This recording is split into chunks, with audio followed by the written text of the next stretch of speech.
Para suami, listen to me. Kalau engkau tidak cukup memuliakan istrimu, tidak cukup membahagiakan dia, berat rasanya untuk mencapai hidup yang bermakna. Nanti ini pasti ada yang potong ini kata-kata saya ini. Dipotong bagian itunya doang, lalu di-sharekan. Para suami dengar. Dan para istri juga harus mendengar. Ini Romo berimbang. Kalau engkau tidak betul-betul tunduk pada suamimu, tunduk dalam arti mengasihi, mendukung, menjaga kehormatannya dengan baik, engkau yang berhikmat bijaksana. Oke? Jadi baik suami maupun istri, kalian berdua punya kekuatan luar biasa untuk eksorsisme sederhana. Poin ketiga tentang pelayanan doa untuk eksorsisme meriah. Tadi yang Romo katakan eksorsisme sederhana. Bagaimana kalau Anda berjumpa dengan orang-orang yang tanda-tandanya sih menunjukkan gejala butuh didoakan secara khusus oleh imam eksorsis? Bawa, laporkan kepada Romo Paroki untuk diselidiki oleh keuskupan. Oke? Ada keuskupan-keuskupan yang menyiapkan romo-romo eksorsisnya. Saya kenal beberapa.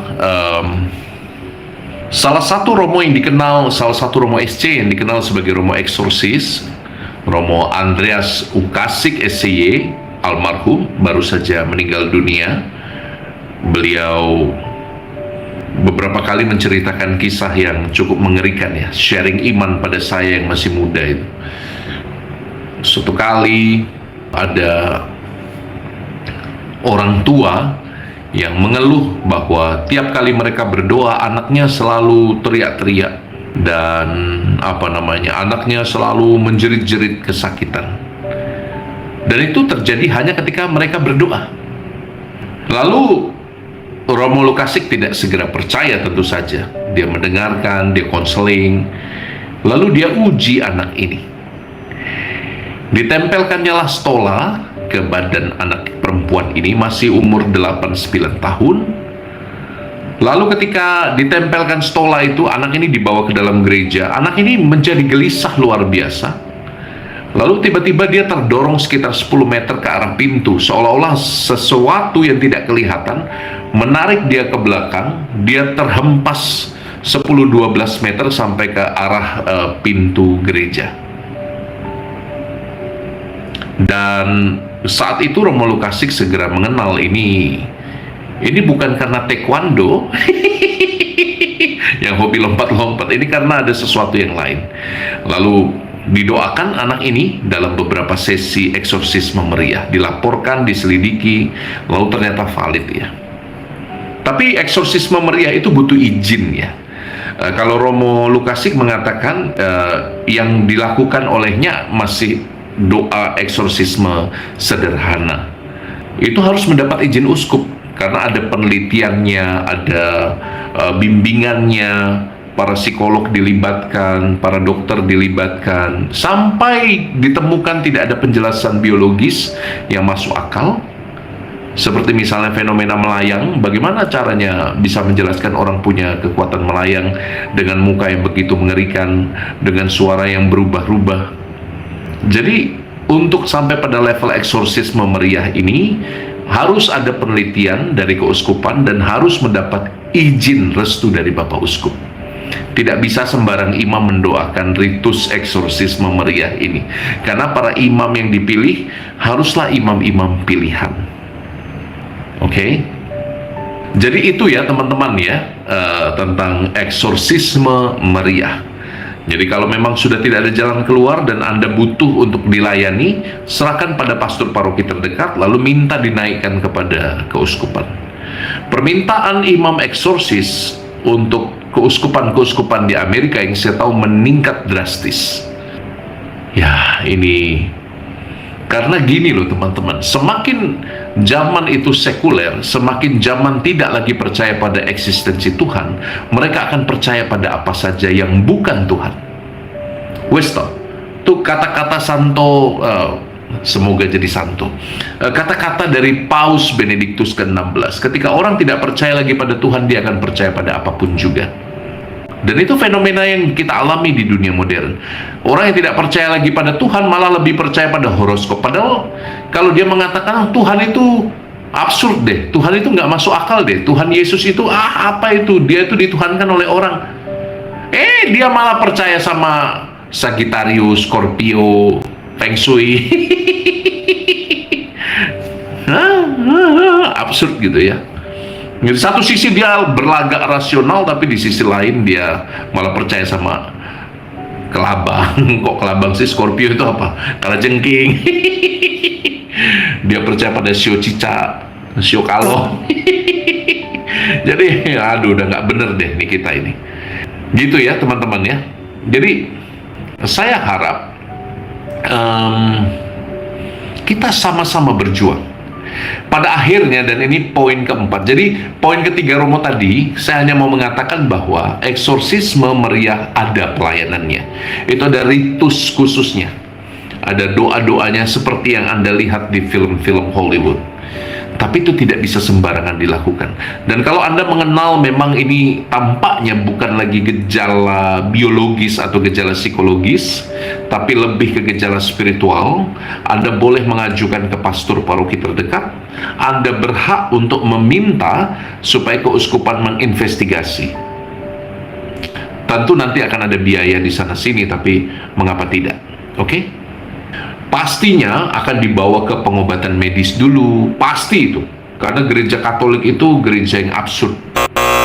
Bukan gereja yang absurd, karena ada beberapa gereja yang fatalistik ya, menganut fideisme, apa-apa dikaitkan dengan setan, apa-apa dikaitkan dengan roh jahat, dikit-dikit ngomong roh jahat.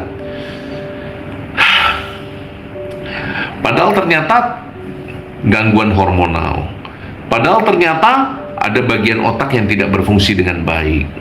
Jadi untuk gereja-gereja yang denominasi lain yang sangat fideis, sangat mengagungkan iman, ya please be rational.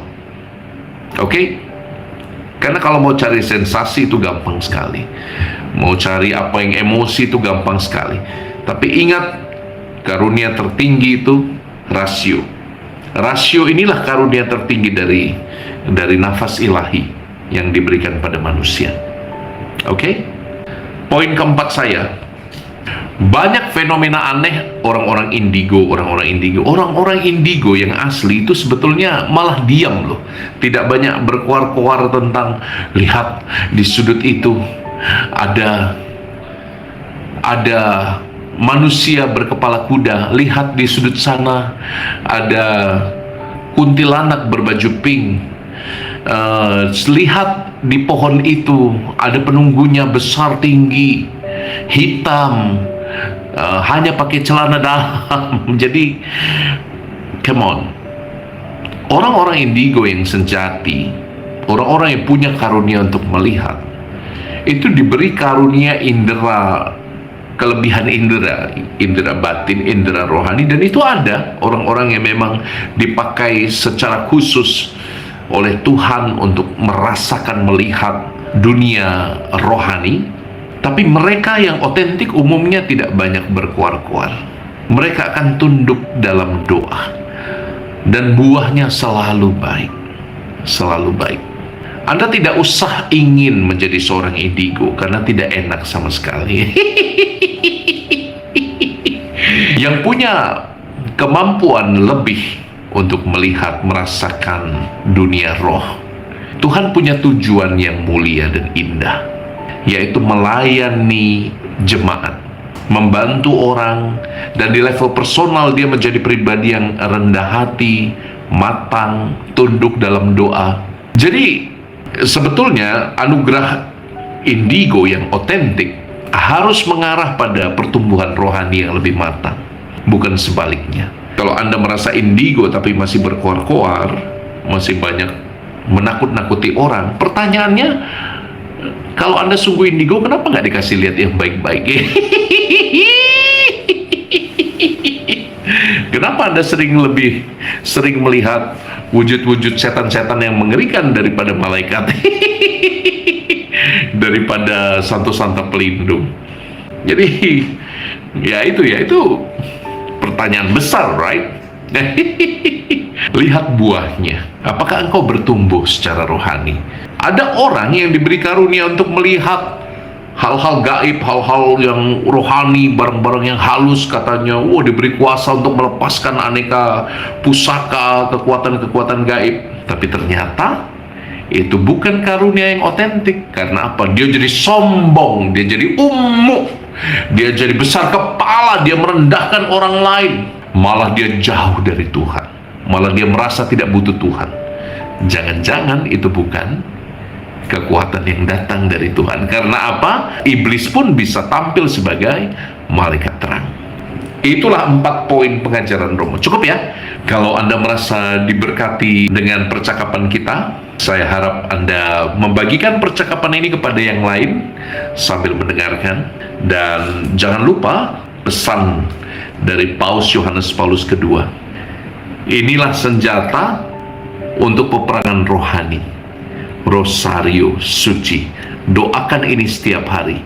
Inilah senjata untuk peperangan rohani. Doa yang sederhana, doa yang sangat simple, tetapi sangat powerful. Kita berdoa bukan kepada Bunda Maria, kita berdoa bersama Bunda Maria. Kita bersama Bunda Maria minta supaya kantong anggur kita yang sudah habis itu diisi, supaya tempayan-tempayan yang isinya air itu diubah menjadi anggur, supaya hidup kita makin manis.